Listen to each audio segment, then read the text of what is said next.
भारत देश के कांग्रेस के एक जिम्मेदार नेता राहुल जी गांधी, उनका आज सालगिरह होने के नाते आज हमारे यूसुफ मुखाती और हमारे हमद चाउस साहब इन्होंने दोनों ने मिलकर यहाँ पर गरीबों को अनाज बांटने का प्रोग्राम रखा, इसलिए उनको मैं दिली मुबारकबाद देता हूँ। राहुल जी इस देश के नेता है। आज जो माहौल ख़राब है पूरे देश में, हिंदू मुसलमान मुसलमान हिंदू जो करके जो सत्ता में बैठे पार्टी भारतीय जनता पक्ष, इन्होंने आज पूरे देश का माहौल ख़राब कर दिया। माइनॉरिटी डिपार्टमेंट की तरफ से, महाराष्ट्र अल्पसंख्यक विभाग की तरफ से और हमारे रोटी बैंक हमने मिलके जो है तो ये कार्यक्रम रखे और अनाज वाटप का कार्यक्रम रखे। पूरे देश के अंदर राहुल जी ने ये संदेश दिया है कि भाई आप पूरे देश के अंदर गरीबों की किस तरह मदद कर सकते हैं, अनाज बांट के या और भी जो चीज़ है ज़रूरतमंद लोगों को जो भी दे सकते हैं वो मेरे जन्मदिन पे करिए, और बाकी जो है दूसरे जो भी जन्मदिन के मौके पर लोग करते वो ना करते हुए एक आम लोगों को क्या मदद होती उसके लिए आप जो है तो अनाज वाटप करो।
अखिल भारतीय कांग्रेस कमेटी के हमारे उपाध्यक्ष और हम भारत देश के कांग्रेस के एक जिम्मेदार नेता राहुल जी गांधी, उनका आज सालगिरह होने के नाते आज हमारे यूसुफ मुखाती और हमारे हमद चाउस साहब इन्होंने दोनों ने मिलकर यहाँ पर गरीबों को अनाज बांटने का प्रोग्राम रखा, इसलिए उनको मैं दिली मुबारकबाद देता हूँ। राहुल जी इस देश के नेता है। आज जो माहौल ख़राब है पूरे देश में, हिंदू मुसलमान मुसलमान हिंदू जो करके जो सत्ता में बैठे पार्टी भारतीय जनता पक्ष, इन्होंने आज पूरे देश का माहौल ख़राब कर दिया।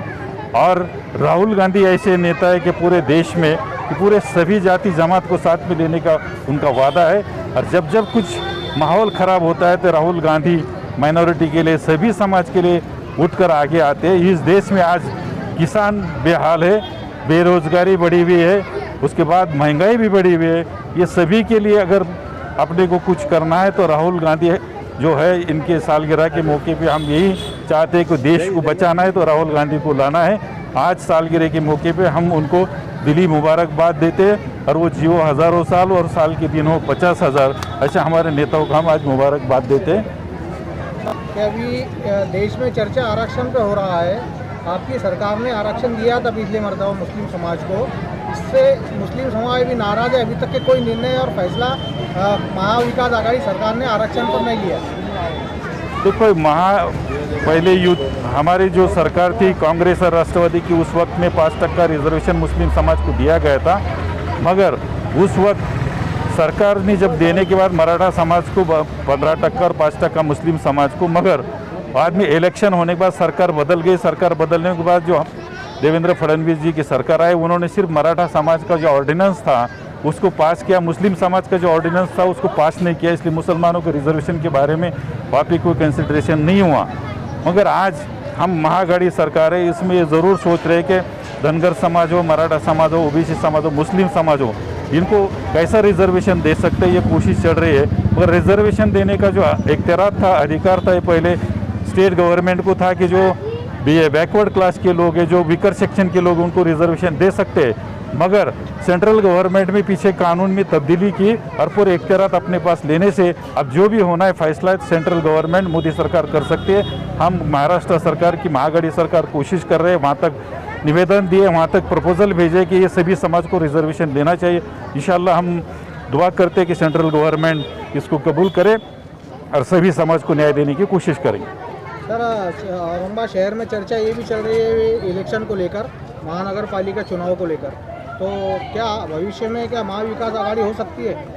देखिए, इसके बारे में तो चर्चा हाईकमांड करेंगी, जो भी हमारे नेता है कांग्रेस के सीनियर लीडर्स, ये बैठकर चर्चा करते हैं कि हम साथ में लड़े, अलग लड़े। और हमारे कांग्रेस सरकार के जो महाराष्ट्र के अध्यक्ष नाना पटोले जी, उन्होंने ये कहा कि स्थानीय लेवल पे लीडरशिप जो है उनसे चर्चा करके हम निर्णय लेंगे। का नाम घर घर तक जाए, लेकिन कोई बॉडी कोई सी वो कमेटी पर आपके कार्यकर्ता कमेटी डिक्लेयर नहीं है, तो कब तक होने वाले हैं? नहीं, कांग्रेस ये महाआघाड़ी सरकार 3 पक्ष की सरकार चल रही है, इसमें तीनों का मेल तालमेल होने के बाद ये अलग अलग कमेटियाँ होती है। आघाड़ी में जो होता है तो सबसे सोच समझ कर मिलकर डिसीजन लिया जाता है। तो इंशाल्लाह ये जल्द से जल्द होने वाला है। प्रदेश के हमारे जो कांग्रेस के लोग हैं जहाँ वहाँ काम कर रहे हैं, औरंगाबाद का जो इलेक्शन महानगर पालिका का आने वाला है, ये इलेक्शन में भी बढ़ चढ़ कर कांग्रेस हिस्सा लेंगे और ज़्यादा से ज़्यादा सीटें जीता कि कांग्रेस का कैसा महापौर बनता है, ये कोशिश इंशाल्लाह करेंगे। हमारे राष्ट्रीय अध्यक्ष राहुल गांधी साहब का जन्मदिन है और हम सब इस जन्मदिन के मौके पे हम सब लोग जमा हुए। हमारे एमएम शेख साहब जो महाराष्ट्र के उपाध्यक्ष है, शेख साहब यहाँ पे आए, उन्होंने हमारे हौसला अफजाई की, हमारी चौस भाई की, और आज हमने ये प्रोग्राम रखा है यहाँ पर जो है तो 250 से 300 लेडीज़ को जो है तो अनाज वितरण का प्रोग्राम रखा गया है।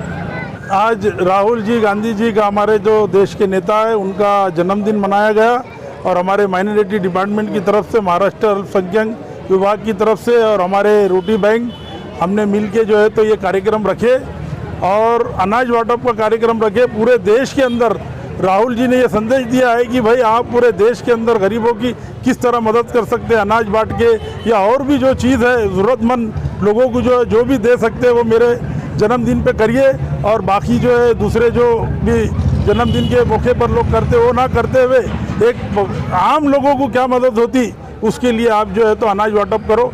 ऐसा जो है तो हमारे राहुल जी गांधी जी का आदेश था। उसी आदेश के ऊपर इमाम शेख साहब यहाँ औरंगाबाद में आज खास तौर से आए और आकर जो है तो गरीबों के बीच में जो है तो ये प्रोग्राम बनाए।